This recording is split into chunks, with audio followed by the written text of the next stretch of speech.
ஆதியாகமம் 4ஆம் அதிகாரம். ஆதாம் தன் மனைவியாகிய ஏவாளை அறிந்தான். அவள் கர்ப்பவதியாகி காயினை பெற்று, கர்த்தரால் ஒரு மனுஷனை பெற்றேன் என்றாள். பின்பு அவனுடைய சகோதரனாகிய ஆபேலை பெற்றாள். ஆபேல் ஆடுகளை மேய்க்கிறவனானான். காயின் நிலத்தை பயிரிடுகிறவனானான். சில நாள் சென்ற பின்பு காயின் நிலத்தின் கனிகளை கர்த்தருக்கு காணிக்கையாக கொண்டு வந்தான். ஆபேலும் தன் மந்தையின் தலையீற்றுகளிலும் அவைகளில் கொழுமையானவைகளிலும் சிலவற்றை கொண்டு வந்தான். ஆபேலையும் அவன் காணிக்கையையும் கர்த்தர் அங்கீகரித்தார். காயினையும் அவன் காணிக்கையையும் அவர் அங்கீகரிக்கவில்லை. அப்பொழுது காயினுக்கு மிகவும் எரிச்சல் உண்டாகி அவன் முகநாடி வேறுபட்டது. அப்பொழுது கர்த்தர் காயினை நோக்கி, உனக்கு ஏன் எரிச்சல் உண்டாயிற்று? உன் முகநாடி ஏன் வேறுபட்டது? நீ நன்மை செய்தால் மேன்மை இல்லையோ? நீ நன்மை செய்யாதிருந்தால் பாவம் வாசப்படியில் படுத்திருக்கும். அவன் ஆசை உன்னை பற்றி இருக்கும். நீ அவனை ஆண்டு கொள்ளுவாய் என்றார். காயின் தன் சகோதரனாகிய ஆபேலோட பேசினான். அவர்கள் வயல்வெளியில் இருக்கும் சமயத்தில் காயின் தன் சகோதரனாகிய ஆபேலுக்கு விரோதமாய் எழும்பி அவனை கொலை செய்தான். கர்த்தர் காயினை நோக்கி, உன் சகோதரனாகிய ஆபேல் எங்கே என்றார். அதற்கு அவன், நான் அறியேன், என் சகோதரனுக்கு நான் காவலாளியோ என்றான். அதற்கு அவர், என்ன செய்தாய்? உன் சகோதரனுடைய இரத்தத்தின் சத்தம் பூமியில் இருந்து என்னை நோக்கி கூப்பிடுகிறது. இப்பொழுது உன் சகோதரனுடைய இரத்தத்தை உன் கையிலே வாங்கிக் கொள்ள தன் வாயை திறந்த இந்த பூமியில் நீ சபிக்கப்பட்டிருப்பாய். நீ நிலத்தை பயிரிடும் போது அது தன் பலனை இனி உனக்கு கொடாது.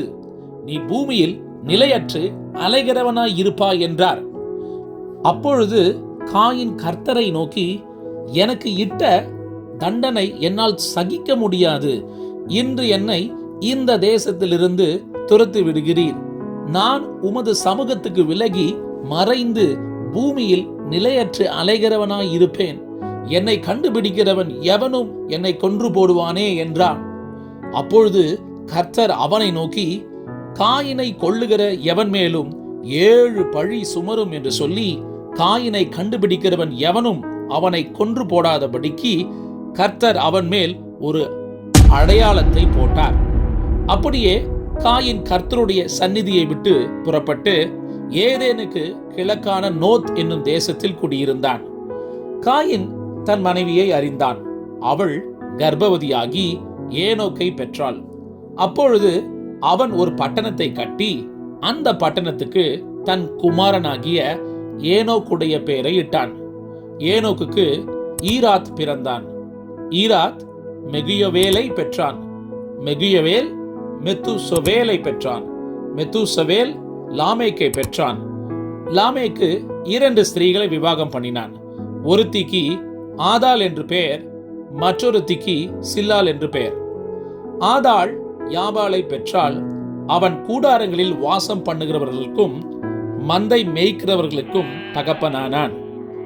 அவன் சகோதரனுடைய பெயர் யூபால். அவன் கிண்ணரக்காரர், நாகசுரக்காரர் யாவருக்கும் தகப்பனானான். சில்லாளும் தூபால் காயினை பெற்றாள்.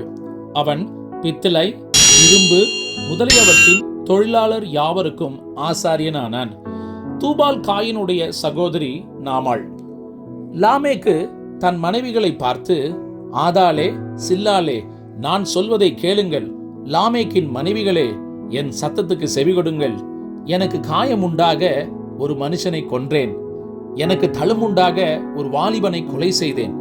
காயினுக்காக 7 பழி சுமருமானால் லாமேக்குக்காக 77 பழி சுமரும் என்றான். பின்னும் ஆதாம் தன் மனைவியை அறிந்தான். அவள் ஒரு குமாரனை பெற்று, காயின் கொலை செய்த ஆபேலுக்கு பதிலாக தேவன் எனக்கு வேறொரு புத்திரனை கொடுத்தார் என்று சொல்லி அவனுக்கு சேத் என்று பெயரிட்டாள்.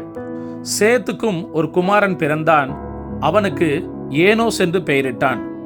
அப்பொழுது மனுஷர் கர்த்தருடைய நாமத்தை தொழுது கொள்ள ஆரம்பித்தார்கள்.